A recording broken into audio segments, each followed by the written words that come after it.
Est-ce qu'il y a quelques interventions? Je vais peut-être continuer parce que on vient de terminer sur effectivement. Moi, j'avais terminé sur la neutralité de l'État. Marie-France a terminé à l'instant sur la charte de 2005. Ça me paraît tout à fait aller dans le sens de ces fameuses limites qu'on peut regarder ensemble assez rapidement, en tous les cas dans l'heure qui suit. Et je reprends un petit peu ce que je disais tout à l'heure. Je vous rappelle que le principe de laïcité, donc on a vu liberté de conscience, liberté d'expression, séparation des églises et de l'État, et donc neutralité. Et puis, on peut aller un tout petit peu plus loin et rappeler qu'il y a aussi, bien évidemment, Marie-France vient de le faire, l'égalité des droits. C'est-à-dire cette fameuse phrase qu'on retrouve dans toutes les déclarations depuis celle de 1789, les hommes naissent et demeurent libres et égaux en droit. René Cassin, qui a été finalement le rédacteur de la Déclaration universelle des droits de l'homme de 1948, n'a pas lâché, l'expression n'est pas très belle, alors j'en cherchais une autre, mais n'a pas lâché le morceau quand il a négocié les termes de la déclaration qui allait être adoptée par l'Assemblée générale des Nations Unies. C'est une commission aussi où il y a des gens assez extraordinaires, donc Cassin, mais il y a aussi Madame Theodore Roosevelt, qui a joué un rôle important, on ne le dit pas parce que il faut rester laïquement, politiquement, universellement correct, mais il y a eu des affrontements entre les anglo-saxons, ça n'a rien d'étonnant, entre entre les anglo-saxons et les Européens plutôt gréco-romains, si je peux ainsi m'exprimer, assez important. Et ce texte de la déclaration de 48 est vraiment un texte de compromis. Cela étant dit, les hommes naissent et demeurent libres et égaux en droit. Ce principe fondateur du droit et de la laïcité, je crois que Cassin, il l'a défendu bec les ongles et qu'il figure bien en tête de cette déclaration universelle. On peut en tous les cas pas remettre ce droit en cause, et surtout au nom non seulement au nom de la liberté de conscience, mais encore en plus au nom des libertés individuelles. Je crois que là-dessus, il faut qu'on s'arrête un tout petit peu, parce que c'est dans vos pratiques des choses qui peuvent arriver. On peut effectivement, vous pouvez être confronté à ce genre de problème. On sait que on parle d'accommodement, on parle. Alors au Québec, ils ont un très joli mot, ça s'appelle accommodement raisonnable. En fait, ces accommodements raisonnables, ils sont souvent très irrationnels, pour pas dire, et en tous les cas très, très irraisonnables. Et ils mettent tout à fait en danger la cohésion sociale, l'unité finalement qu'on recherche autour du vivre ensemble. On en parlait avec la solution avec un L majuscule de Jean-Louis Debré tout à l'heure. On a plutôt l'impression qu'il renforce le communautarisme et qu'en tous les cas il s'oppose. Tout s'oppose, tout aménagement au nom des libertés, quelles qu'elles soient, finalement, s'oppose à l'article 1er de la Constitution de 58, qui dit que la France assure l'égalité devant la loi de tous les citoyens, sans distinction d'origine, de race ou de religion. Cette phrase, elle est importante parce que elle fait débat, par exemple, alors elle n'existe pas bien évidemment, mais les Québécois qui se battent contre les fameux accommodements raisonnables. Je vais vous en citer qu'un seul pour vous illustrer ce que ça veut dire accommodement raisonnable. Un petit garçon sikh a été autorisé à venir non seulement avec le turban, etc., mais aussi avec le fameux couteau dont le nom m'échappe dans son école. Alors, ça a été, évidemment, vous comprenez bien que ça a quand même été l'objet de polémiques. Ça a duré plusieurs années, puisque finalement, c'est le Québec, c'est une province, hein, et même si elle est indépendante, autonome, elle est quand même soumise aux lois fédérales, et c'est finalement la Cour suprême du Canada qui a donné l'autorisation. C'est ce qu'on appelle les accommodements raisonnables. Vous voyez bien ils ont de raisonnable que le terme juridique, parce que c'est pas tout à fait... Bon, c'est pas forcément ce qui est mieux. Et c'est en France, on a aussi une tendance à aller vers des accommodements raisonnables, et je crois qu'il faut lutter contre en tous les cas, le principe de la laïcité devrait être, s'il était mis en œuvre pleinement, les accommodements raisonnables deviendraient complètement impossibles.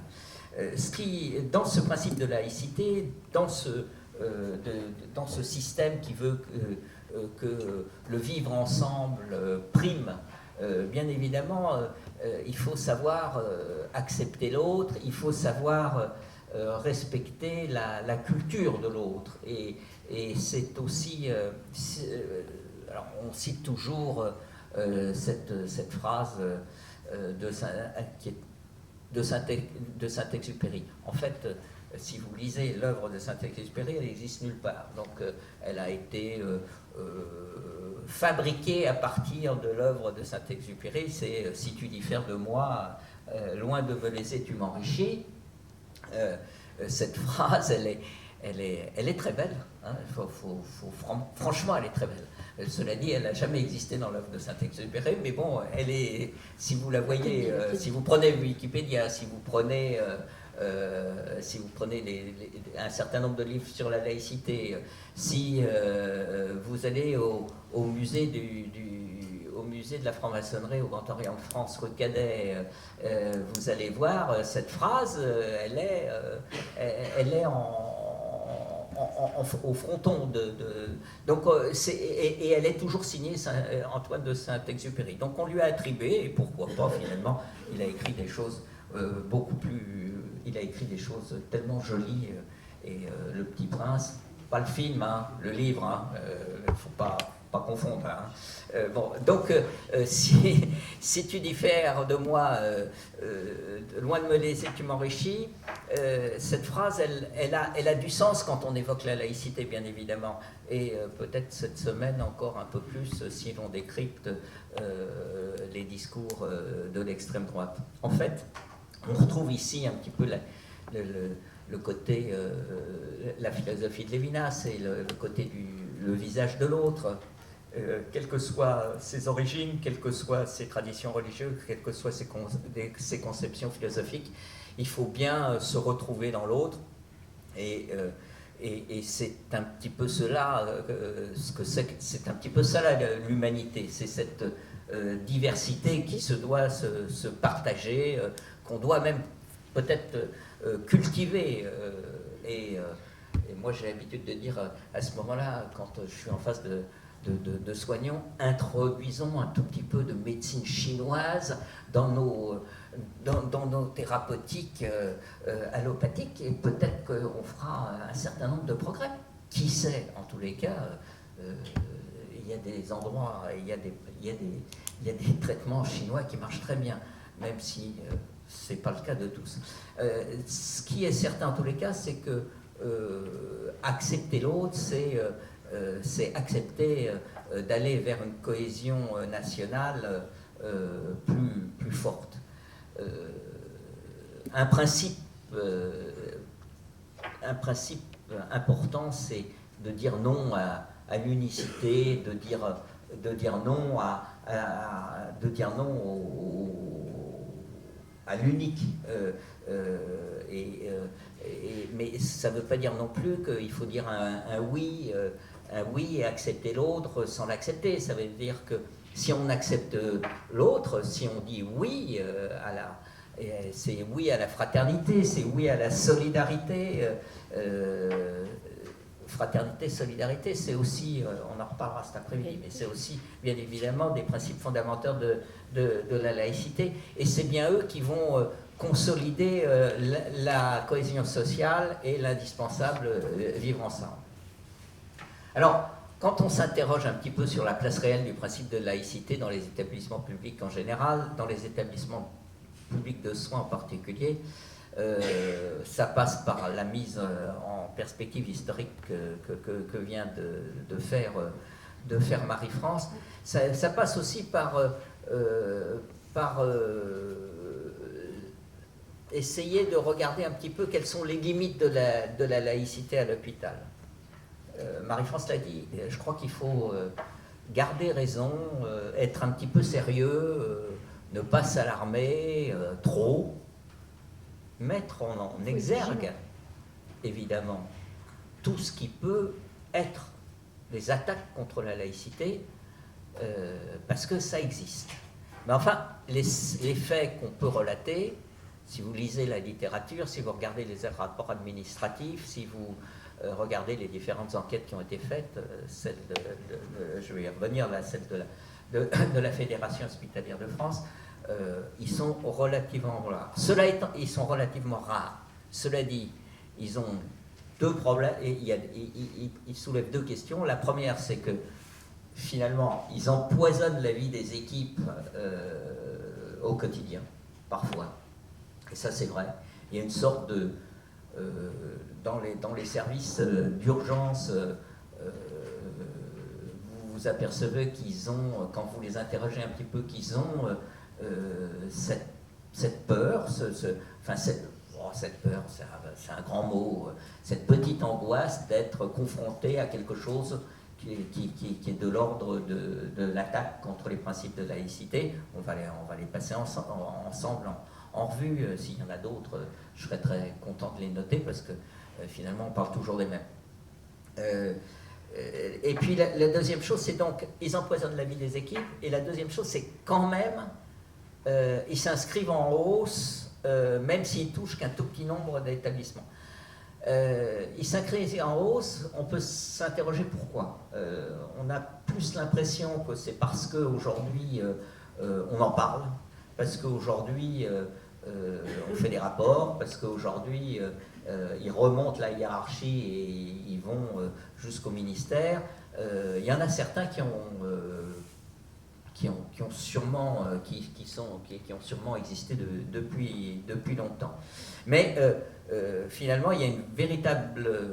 Quand vous fréquentez un petit peu le monde qui est le vôtre, c'est-à-dire le monde de la santé, que ce soit les responsables des administrations ou que ce soit les professionnels, ils s'inquiètent d'une certaine radicalisation. Moi, j'ai jamais entendu jamais entendu le mot prononcé, mais on sent quand même que, on sait ce que c'est aujourd'hui, hein, d'une certaine radicalisation, non pas des professionnels, mais en tous les cas des usagers. Et bien évidemment, ça pose un certain nombre de problèmes. La radicalisation des professionnels, elle existe aussi. Il ne faut pas se cacher derrière son petit doigt. Hein. Les manquements aux règles de neutralité, ils sont de plus en plus nombreux aussi. Alors, il y a un certain nombre de situations qui posent énormément de difficultés par rapport au principe de laïcité. Vous regarderez, il y a deux textes qui précisent les modalités d'application du principe de laïcité à l'hôpital et l'organisation des aumôneries hospitalières. Michel Céleste vous en parlera peut-être un tout petit peu plus longtemps tout à l'heure. Enfin, en tous les cas, on l'évoquera. C'est une circulaire de 2005 et une circulaire de 2006. Et je pense que ça vaut le coup, on a des références. Oui, alors je vous donnerai les références. C'est une circulaire du 2 février 2005 et une circulaire du 20 décembre 2006, qui fait le point sur les dispositions applicables par les chefs d'établissement en matière de recrutement d'aumôniers pour les diverses confessions, etc., etc. La première, la 2005, elle énonce clairement comment le principe de laïcité à l'hôpital doit s'articuler avec les principes de liberté religieuse et de libre choix du praticien par le patient.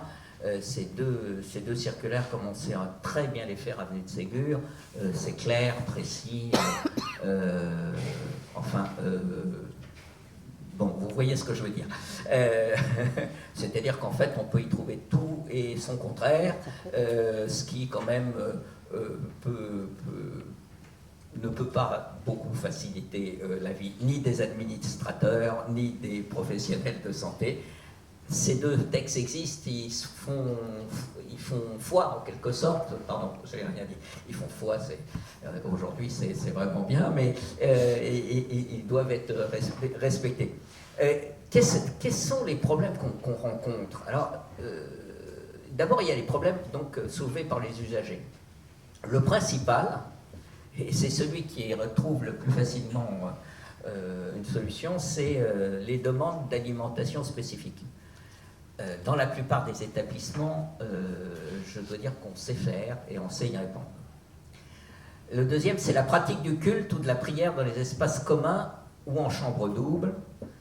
Il faut savoir quand même que aujourd'hui, près de 3 établissements sur 4, non, près de 2 établissements sur 3, pardon, ont aménagé un lieu de culte multiculturel ou confessionnel.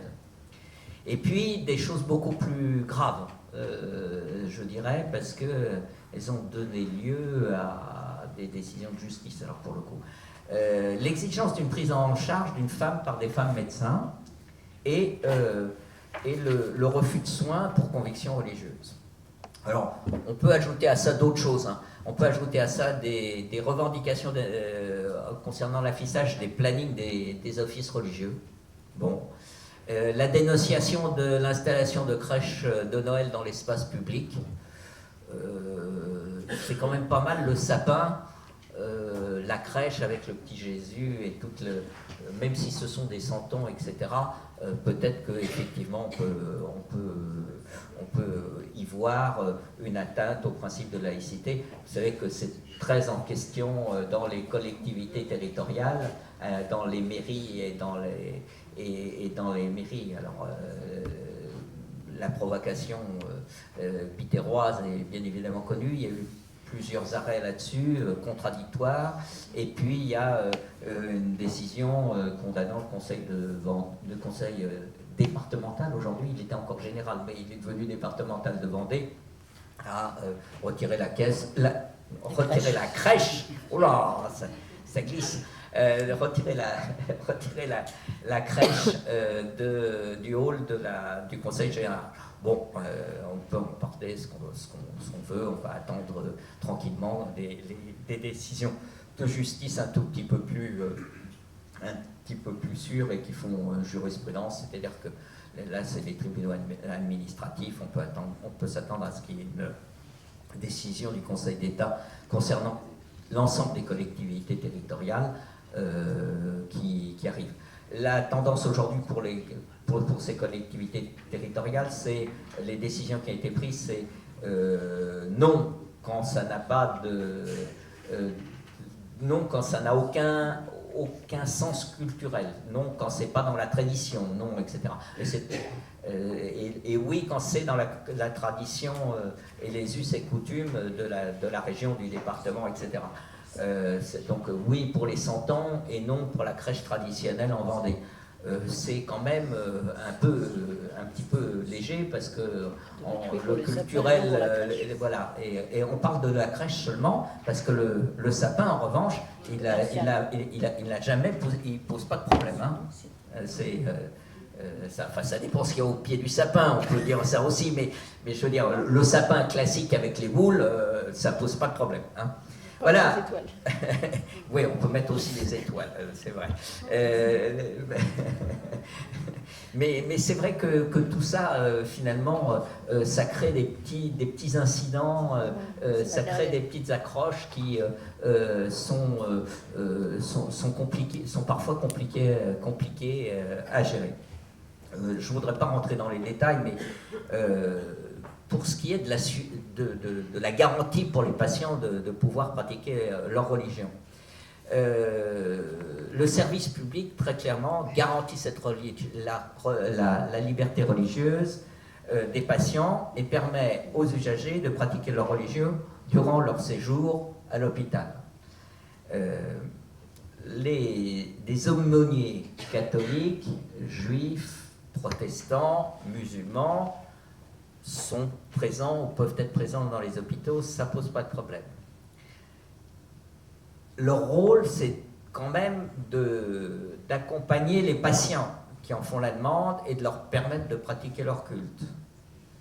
Finalement, on est ici exactement à l'hôpital où les gens sont astreints à résidence. Je mets bien sûr le mot, l'expression entre guillemets.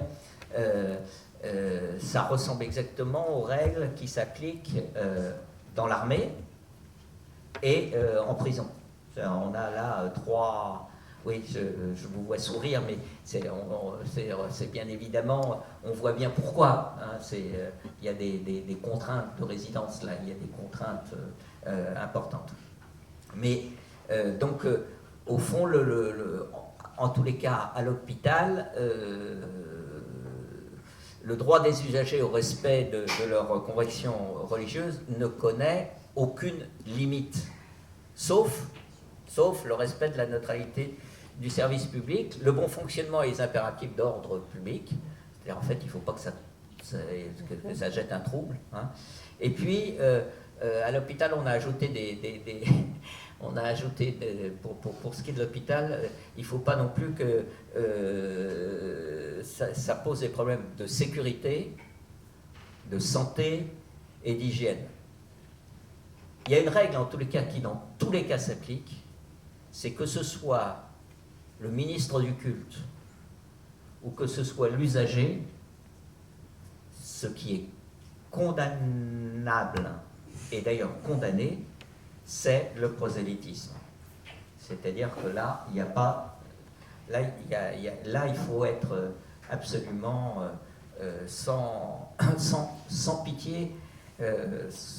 C'est pas non plus le mot le plus fort, mais c'est tout à fait... Là, il faut vraiment que le respect soit très clairement exprimé. Le prosélytisme doit être condamné.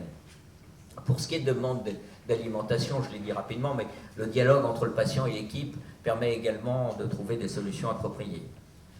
Alors, il y a des choses beaucoup plus difficiles à résoudre souvent. C'est la question du choix du médecin. Elle est complexe. Et il y a la circulaire du 2 mars 2006 relative aux droits des personnes hospitalières. Et donc, dans cette circulaire, il y a la fameuse charte de la personne hospitalisée. Elle résout pas tous les problèmes, et loin de là. Elle prévoit bien évidemment que l'établissement de santé doit respecter les croyances et convictions des personnes accueillies. Dans les établissements de santé publique, toute personne doit pouvoir être mise en mesure de participer à l'exercice de son culte, on vient de le voir. Toutefois, et c'est là toute la portée du texte sans doute, l'expression des convictions religieuses ne doit porter atteinte ni au fonctionnement du service, ni à la qualité des soins, ni bien sûr à la tranquillité des autres personnes hospitalisées et de leurs proches. Je veux dire, ça s'appelle plus de la laïcité, là ça s'appelle de la civilité, et c'est bien évidemment, ça fait aussi partie du vivre ensemble dont on parle depuis ce matin. Cela veut dire que, dans toute la mesure du possible, la demande par une femme. Bon, alors, si vous regardez les exemples, ce n'est pas la demande par une femme, c'est la demande par son mari ou par un autre membre masculin de sa famille. Ça peut être le grand frère, ça peut être le père, c'est souvent pas la femme qui demande, hein. D'abord parce qu'elle n'est pas en position de demander, elle est malade, et ensuite parce que souvent des familles où elles n'ont pas la voix au chapitre. Donc, et c'est important, hein, c'est important de se dire que quand même, là, on est dans quelque chose où j'attire votre attention, la vigilance des soignants, et je sais que vous l'êtes, doit être attirée. C'est pas simple, hein, c'est pas simple. Mais enfin bon, donc cette demande faite, comment on y répond? Dans toute la mesure du possible, on y répond favorablement. J'ai parlé tout à l'heure d'accommodement raisonnable. Pourquoi? Ben, c'en est un. C'est exactement un accommodement raisonnable. Ben, on sait bien que ce n'est pas toujours possible. C'est une situation d'urgence. Hein. C'est la femme qui est en train de faire une fausse couche, c'est la femme qui fait une grossesse intra, etc., etc. Alors, Lyon, l'affaire dont on parle toujours, c'est une grossesse intra. Extra, excusez-moi. Grossesse extra-utérine. L'interne, il n'a aucun doute là-dessus. Et puis ça se passe très très très mal avec le mari. Ça se passe mal, et quand le mari rentre dans la salle où il n'a rien à faire, hein. Enfin, c'est autre chose, mais enfin, il bouscule un peu le monde, il est très énervé, il s'aperçoit que c'est un interne puis un chef de clinique qui viennent prendre en charge sa femme, qui est quand même entre la vie et la mort, hein, soyons clairs, et là il est en rage et il frappe tout le monde. Alors il va être quand même, l'équipe d'infirmiers et d'aides-soignants va le maîtriser, ils vont attendre l'arrivée des forces de l'ordre, et il va comparaître en comparution immédiate le lendemain matin et être condamné à de la prison ferme quand même. Bon, mais c'est un exemple, hein. Il n'y en a pas deux, moi j'en connais pas d'autres, mais c'est un exemple c'est un exemple tellement exemplaire que voilà, on peut en parler, et il est évident que l'usager du service public doit se conformer aux exigences du service public. Et alors, là, dans un texte que j'ai vu, mais qui n'est pas un texte officiel, j'ai vu, c'est un texte qui s'adresse aux administrateurs de garde d'un grand hôpital parisien. Il y a écrit en tout petit après, ou ne pas y avoir recours. Bon, c'est peut-être un peu excessif. On n'est pas à la cantine de l'école, et au service des urgences, vous savez comme moi qu'on ne choisit pas toujours l'endroit où on arrive. Donc voilà, bon, en dehors de ça, c'est vrai que là, il y a une petite entorse au principe de laïcité quand on répond et quand on se débrouille pour qu'il y ait un accommodement raisonnable pour répondre à la demande qui est faite. Si c'est pas possible, c'est pas possible, et je crois que là, il faut mettre tout en œuvre pour qu'il n'y ait pas d'incident et que la situation, parfois très conflictuelle, dégénère. L'autre grande question qui date de beaucoup plus longtemps, c'est l'histoire c'est le refus de soins pour conviction religieuse. C'est une... moi j'ai travaillé là-dessus au début des années 2000, donc c'est enfin à la fin du siècle dernier. C'est assez compliqué. Deux choses, c'est surtout, donc on l'a vu, hein, le cas emblématique là aussi, c'est l'histoire de la transfusion sanguine chez les témoins de Jéhovah. Tout est clair, ou presque. Le libre consentement aux soins prime, et comme aucun acte médical ni aucun traitement ne peut être pratiqué sans le consentement libre et éclairé de la personne, et ce consentement peut bien sûr être réitéré à tout moment. Le refus de soins est considéré dans une décision de 2002 de la Cour européenne des droits de l'homme comme une modalité du droit du malade de consentir aux choix médicaux. Ça veut dire quoi? Ça veut dire que cette décision de la Cour, elle va au fond dans le même sens que le code de déontologie médicale français. Si vous le lisez, lorsque le malade en état d'exprimer sa volonté refuse les investigations ou le traitement proposé, le médecin doit respecter ce refus après avoir informé le malade de ses conséquences, bien évidemment. Et que se passe-t-il si le malade vient à décéder? Et il semble, je suis assez prudent parce que j'ai bien l'impression qu'un jour il pourrait y avoir un revirement de jurisprudence et à un moment où on parle tant de la fin de vie et d'une législation autour du droit à faire mourir, je ne sais plus comment on rappelait ça, si on appelle ça euthanasie active, etc. Je suis assez prudent. Mais enfin, en tous les cas, aujourd'hui, si le patient qui a refusé des soins décède, le médecin est considéré comme n'ayant commis aucune faute, donc sa responsabilité n'est pas engagée, sous réserve bien évidemment qu'il ait informé de la gravité, etc., enfin, à l'article 36 du code de déontologie, mais on est quand même là, on voit bien qu'on est dans un no man's land. Cela dit, le médecin qui va à l'encontre de la décision du médecin, du patient, théoriquement, il peut être condamné. En fait, les tribunaux sont assez partagés, mais les dernières décisions qui ont été faites vont toutes dans le même sens. S'il a accompli un acte indispensable à la survie du patient, et si cet acte est proportionné à l'état du patient, qu'il a essayé de le sauver, bien évidemment, le médecin, il a fait son boulot. C'est le serment d'Hippocrate, et donc il sera pas, il a pris ses responsabilités, il sera pas condamné. Un mot quand même sur ce point. Nous sommes ici dans le cas d'adultes, et si je puis ainsi m'exprimer, ayant toute leur tête. Donc d'adultes conscients, d'adultes pouvant donner un avis. Pour ce qui est des soins aux enfants et aux majeurs sous tutelle, c'est un petit peu plus compliqué. Leur consentement doit être systématiquement recherché. Bon. Et s'il est apte, en tous les cas, à exprimer sa volonté et à participer à la décision. Et dans tous les cas, et en particulier celui où les parents ou le tuteur refuserait le traitement, le médecin doit passer outre. Là, les tribunaux, la jurisprudence, elle est très claire.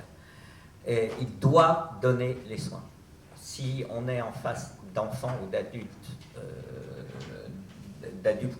de majeurs sous tutelle, là, il y a une obligation de soins. Nous, on voit quand même que les difficultés soulevées par les usagers du service public sont importantes, mais que finalement les cas sont rares. Il existe aussi des difficultés et des entorses au principe de laïcité par les agents du service public. Alors on a vu tout à l'heure, Marie-France en a cité un ou deux. Alors il y a quelques cas, là aussi quelques cas qui sont un peu, qui font souvent l'objet de discussions, mais qui font aussi l'objet d'accommodements raisonnables. C'est le cas de l'interne Essakipa, qui avait choisi le service public et qui a été obligé d'aller terminer son internat dans un hôpital où on acceptait l'Equipa. Il y en a un ou deux à Paris, donc c'était faisable. Mais qu'est-ce qu'on fait si c'est pas faisable? En tous les cas, ce qui est certain, c'est que afficher des signes extérieurs d'appartenance à une communauté religieuse est strictement interdit, ça c'est clair. Alors qu'est-ce qu'on voit aujourd'hui? Je ne sais pas si vous le voyez dans vos services, de quoi on parle? Alors on parle des grandes croix catholiques, protestantes, mais surtout des grandes croix catholiques, voire orthodoxes. La dernière que j'ai vue, elle était orthodoxe. Je ne le savais pas, je lui ai posé la question, donc voilà. Mais quand je dis une grande croix, c'était vraiment le milieu de la poitrine, quoi. Hein. Ça faisait... on était revenu au temps où elles étaient... Marie-France, c'est quel moment avant 1850, quand c'était les congrégations qui... non, elle n'avait pas de cornette encore. Mais voilà, donc ça c'était la première chose. Et puis, de plus en plus, disent les surveillantes des services, des voiles. Alors, ce sont des voiles légers, hein, franchement. Hein. Et de plus en plus souvent, ils sont sous des charlottes. On est là aussi dans la limite dans les limites du non raisonnable ou du raisonnable. Enfin, je ne sais pas où c'est, mais est-ce qu'on peut admettre, est-ce qu'on ne peut pas admettre, vu le manque de personnel dans les services hospitaliers, je pense qu'aujourd'hui, un certain nombre de directeurs d'hôpitaux ferment les yeux. Il ne faut pas que ça dure, il ne faut pas que ça se multiplie, il ne faut pas que... et ça devient, si j'ai bien compris, en particulier pour un certain nombre d'IBOB, les infirmières de bloc, ça a tendance à se multiplier. Alors c'est vrai que c'est pour elles, sans doute que c'est le plus facile à cacher. Voilà. Donc je ne sais pas, là, on vous demandera votre avis un petit peu après, puisqu'il y en a quelques-unes, quelques-uns d'entre vous qui peuvent peut-être répondre. Ce qui est certain, c'est qu'en tous les cas, visiblement, ça crée des tensions, et que c'est peut-être pas des tensions inutiles. Il y a un certain nombre d'autres choses qui créent des tensions. Ce sont les demandes de jours, on va dire de congés, hein, peu importe la forme, pour les fêtes religieuses, les grandes fêtes musulmanes. Les fêtes juives ont un avantage, c'est qu'elles sont courtes.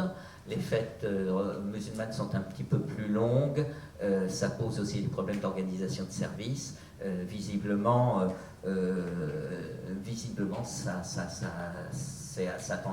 les incidents ont tendance à se multiplier. Quant aux fosses catholiques, c'est drôlement plus facile parce qu'elles sont partie du calendrier de la République française. Donc le problème se pose quand même un tout petit peu moins, sauf à être très intégriste et à vouloir vraiment prendre le vendredi saint, etc. etc.